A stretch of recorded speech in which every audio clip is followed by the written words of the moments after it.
More terrain is here.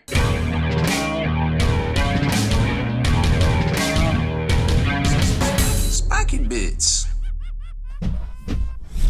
Welcome back, Hobby Maniacs. I'm Rob Bear from SpikyBits.com, and we are unboxing and building Games Workshop's latest new terrain box sets. They have just gone ham on terrain in the past couple of years, and boom, we got even more, which really is just a rebox of what we've already seen, to be quite honest, but we'll get to that in a minute. This box is $150 US, and the new terrain data sheet cards, which work with those new, tactical, I don't know, whatever that expansion was that they're putting out, and also Match Play 40k as well are here too. And we'll look at these. This is kind of interesting offering. It's $25 US. It may help you. I mean, it'll look better on the tabletop than Post-its, but 25 bucks.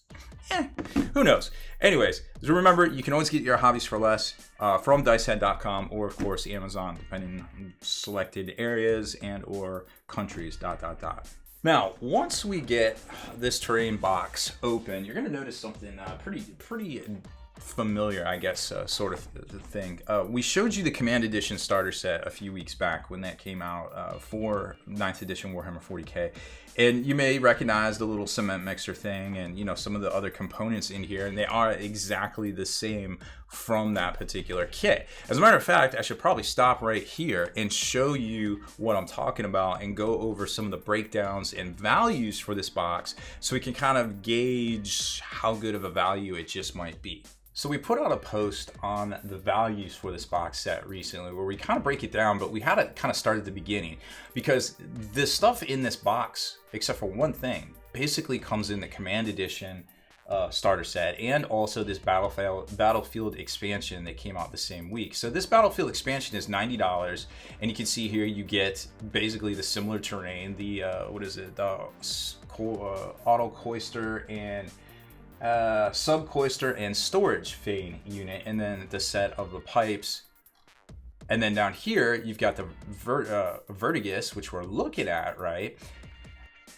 Boom. And you know, it shows the Autochlorotransmitter shrine. So we're trying to figure out like what exactly comes in here at this point, and then we kind of get to, oh well, hey, they're putting out the subcloister and storage fan by itself, so that's $60. Okay, kind of tracking it, leading into things here. And then of course there's the breakdown of this particular set. So now we're like, okay, well, that's interesting. So this set here is $60. So that makes this, well, the last time they put out a pipe set, it was like $38. So, but that was a few years ago. So chances are with this extra component here, you're probably looking at about $50 of value from them. And this board right here, they actually sell separately for $50. I don't feel like that's a good price at all. I don't know why you buy a cardboard board for $50, but they put it out week one and some stores still have it. So color me surprised, I suppose. And then you get into the actual breakdown here, and we started looking at things, right? And what it looks like, you know, sight unseen of this box here is that you get one subcloister and storage fan, which we already figured out costs $60. And then one of the new engine shed, which you could kind of see, where is it in this picture? I guess it's this and this right here, kind of put together. And the engine shed is one of those tactical cards. That's why we could kind of figure it out, because it had that profile right there. And the engine shed is interesting because, you know, a lot of people were talking about it because of its abilities to regen wounds, but that's not in match play, of course. So from what I could tell is those are the exact same sprues, just in a different configuration, which I guess would mean it's also $60. And you got the Thermo Exchanger shrine with piping set, say it's $50. The new little temple looking thing, which is the Autochlorotransmitter with piping, which is probably also $50 because it's just basically that with a piping set, right? So you start thinking about it, you're like, all right, well, this box set is $150. So if this is any close to the actual retail value of the separate components, you're looking at a savings of about $70. And that's not taking into account the supposed $50 cardboard terrain board, which I don't think it's worth that. I don't think people will pay that. I mean, shoot, let me know. I got plenty of these cardboards. You can pay shipping now. I might even send you one. But that's kind of where we're at. So it looks like good value. Now let's see what the actual sprues look like. So right back where we started, this box set here. So it's going to come with instructions. You're going to get the Thermo Exchanger sprue. You're going to get the Autochlorotransmitter sprue, which are Basically, you can't get this anywhere else right now. 2 of the sprues of pipes, and that's why I think this is probably at least a $50 set from Games Workshop. I mean, if 2 of those terrain pieces are $60 from Games Workshop, right, for that, which we just saw, then I don't see why 2 of the other sprues wouldn't be $60 from Games Workshop, or they could just put out the pipes by themselves, and then these components by themselves. But I don't know. I digress. Who knows what the future holds for Games Workshop? They'll find a way to repackage the same thing over and over and sell it to folks, and we keep buying it, so they keep doing it, right? This is 2 exact sprues, the same exact sprues, just like I showed you. So my hunch looked to have paid off, as they are literally the same. It's the sub-coister and storage fan kit, and then the board set right there, and that's all that comes in it. Now, I didn't show you the outside of the box, but you just have to trust me that these were made in China and imported from China directly to the United States, of course, to their warehouse, but they were developed in the UK, and they designed everything there. So this, I mean, their terrain is dope. Like, and this is all the push fit terrain, folks. Like, this is literally push fit, just like I showed you with the Command set. Command Edition box set, literally push fit together. It will take you longer to clip this out and trim down the edges of the terrain pieces than to actually assemble it. Shocking. It's amazing. It's great value. I love this push fit terrain. I think Games Workshop should have done this a long time ago. And then the second sprue, very, very similar. Of course, it's great looking, very well detailed. You know, you got these little studs and everything. And it wasn't always like this. When Games Workshop did their line of bases, they left a little to be desired. They were a little flat, and I feel like the ones in the picture, which we know were probably 3D printed by this point, right? Because they do those 3D printed prototypes, and they actually paint them and do all their product shots with that. And by the time the actual merchandise gets developed and rolls around, their art cycle, their studio cycle has met up with their production cycle, and boom, we have a release. And that's why you can see those 3D print marks in a lot of their close-up images of their previews. Very interesting stuff. So this is the only piece of ruined scaffolding or flooring from this set here. But you can see that there's, you know, rivets, great looking detail. I love the melted rebar in the corner. Where's that door? It's not this sprue, it's one of these sprues had a melted door. Where is it? I guess it's this one here. Yeah, this one's sort of melted and kind of indented into the side there. This definitely reminds me of the garbage disposal in episode 4, New Hope, for Star Wars. But what's cool about this and what they're able to do on the 3D design of things is, check this out. So you've got these 2 flooring pieces here. Now look at this flooring piece. That's literally, this is the same kit, but it's depending on how you put it together, it works differently, right? But look at this.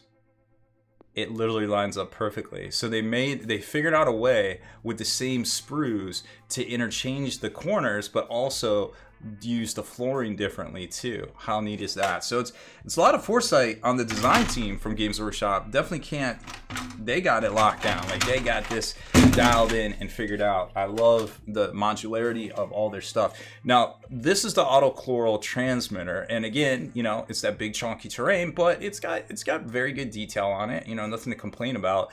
This is not push fit. You will have to actually glue this one together. So it's the only part of this whole kit that you're gonna have to actually cut out and kind of glue together, which I noticed, but it is what it is. I don't know. Maybe this is copyright 2019 on it, so I don't know what that means, but perhaps they didn't know.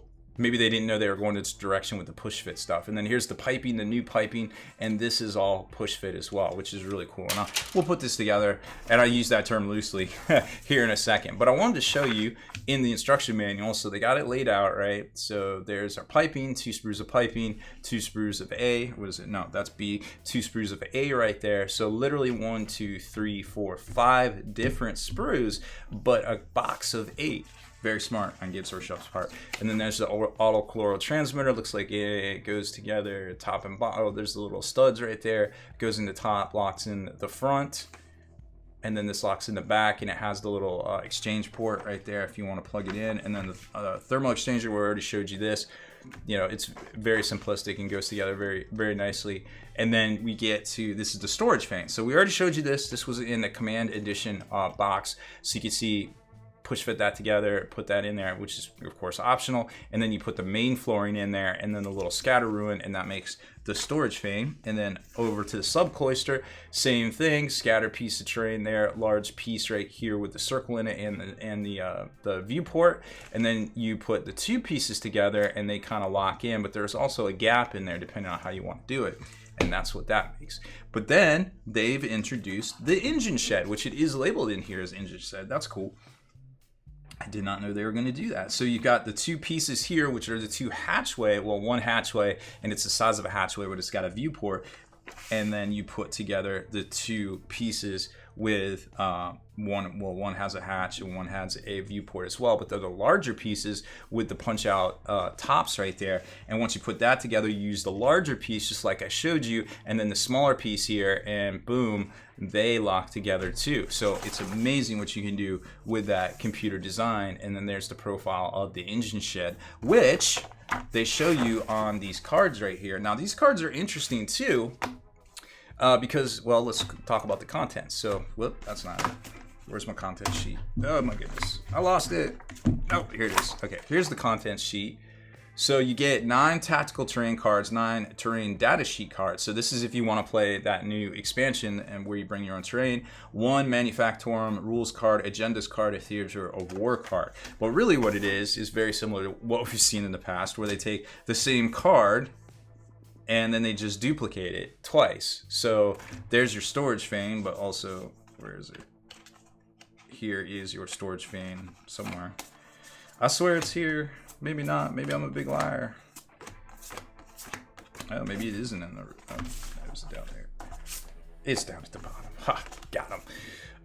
So literally the same card with the same backing and the same profile, but I do like how they explain, like, hey, this in blue and this in yellow. This is the, this is the pattern. So if you're playing that new style of 40k with that new expansion, so if you're playing match play, you've got everything here. If you play a narrative, they put your terrain abilities here, but you're probably not going to worry about that. So you've got the terrain category and your traits right here. Of course, we know what breachable is, the infantry swarms, and I forget what else. Something else small can go through it. Defensible, so you can get the bonus if they charge you, and light cover and scalable.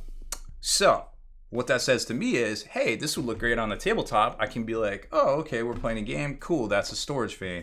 Oh, cool, that's a sub-cloister, or that's an engine shed, or that's a this, or that's a that. And so here's the actual contents, just so you know, in case you have any of these kits and you want to have these. And of course, you don't have to build them these ways, but if you do, well, then now you have the complete definition, so you don't have to argue with people like, oh yeah, I could see it through there, but it'll be like cover, stuff like that. Sub-cloister, the engine shed, which, in the narrative thing regains your vehicle's wounds. The Sanctum Administratus, this is that new 3-story one that just came out this week, which actually looks pretty cool. I didn't get that. The Autochlorotransmitter, which is actually obscuring because it is 5 inches tall, so that's kind of cool to see. The containers, which is also part of this week's release. We didn't get those because we showed those to you like 4 years ago. Conservators, thermal pipes, and Thermo Exchanger shrines. So maybe in the future they'll do a pack of data cards like these for all the buildings, but for right now this is all we got because that's basically this week's release. And once you get them assembled, well, here's the storage vein and the sub-cloister over here. Maybe it's vice versa. I don't know which one's which. Whatever. They're made up names. Who cares? And you can see where they got the gap in here. And this is all literally push fit. Like, I can assemble it. I can reassemble it. Like, it's amazing stuff. So you can actually break it down and put it away. Now, I'd matte coat the crap out of it if you were going to paint it. But that's just really neat to see. Like, it's super configurable, right? So then those same components are used to build the engine shed, right? So that's kind of a new idea, and it's definitely big, right? I think it goes like this, and then you have this one here. I forget what the exact profile is. I know one of these is like in the middle or something like that. I swore it was like this. Oh yeah, maybe that's it. Either way, the profile gets a lot bigger, right? Because you're using all of the components, and you can see where that thing I was talking about with the gap, like it's right there because you got 2 different color plastics. So it's really cool how they took the same components and built something else completely different out of it. Now you couldn't necessarily come up with a different configuration, I don't think, because the corners, you know, this is all the possibilities of the corners to go together is right here, unfortunately. So they've kind of maxed it out at this point. But if they introduce just one more sprue into the environment here, then we have all sorts of different potential new configurations of terrain. So hint, that's probably what's going to happen in the future, right? Am I right? So look for that, whatever it's going to be called here in the near future as well. But then the other rest of the kit, this is the sub cloister that you might want to see as well. It is more than 5 inches tall for sure. And then, you know, you've got everything else. It doesn't really have anything that can go inside it. And there's kind of like a little bit of a size comparison. So it will, you know, will obscure a decent amount of things for sure right here. But then once you start breaking the plane and getting around the corner, you might not be able to get that free blocking line of sight. Of course, it's got the pipe area right there that you can lock the pipes into if you want for narrative play. It gives you, I think it gives you a cover save if you're in the area created by that. And then you've got this other piece here, the Thermo Exchanger, which is also obscuring and 5 inches tall as well. And then those come with all the different piping pieces too. And then these, of course, are all push fit, and they just pop apart, and you can just pop them back together, which is really cool. Again, very neat. No glue required. You just literally takes longer to clean them up than it does to get them together. So that's it. I mean, I think if you're looking to add some terrain that you might not have already, because you have like the Mechanicus sector or the Kill Team terrain, then this is probably the way to go for you, because this is the most for the least amount of price bundle-wise that they've done. But if you haven't gotten any of the new Marines or Necrons, you might want to consider the Command edition starter set, because that's going to come with basically one set of these and the Thermo Exchanger and one set of pipes, which is half this kit plus all those dope minis, only for, I think that one's 160. So I mean, pick your poison and spend your hobby dollars where it works out the best, because they're definitely not getting easier to find these days, am I right? So that's all I got to say about this one. Hit up the comments for any questions, of course, on the build or configurations or anything like that. And thank you very much for watching, and make sure before you leave, remember you can always get your hobbies for less over at dicehead.com or Amazon, that you hit that subscribe button and turn on notifications so you can be the very first to like and comment on all our unboxing and reviews.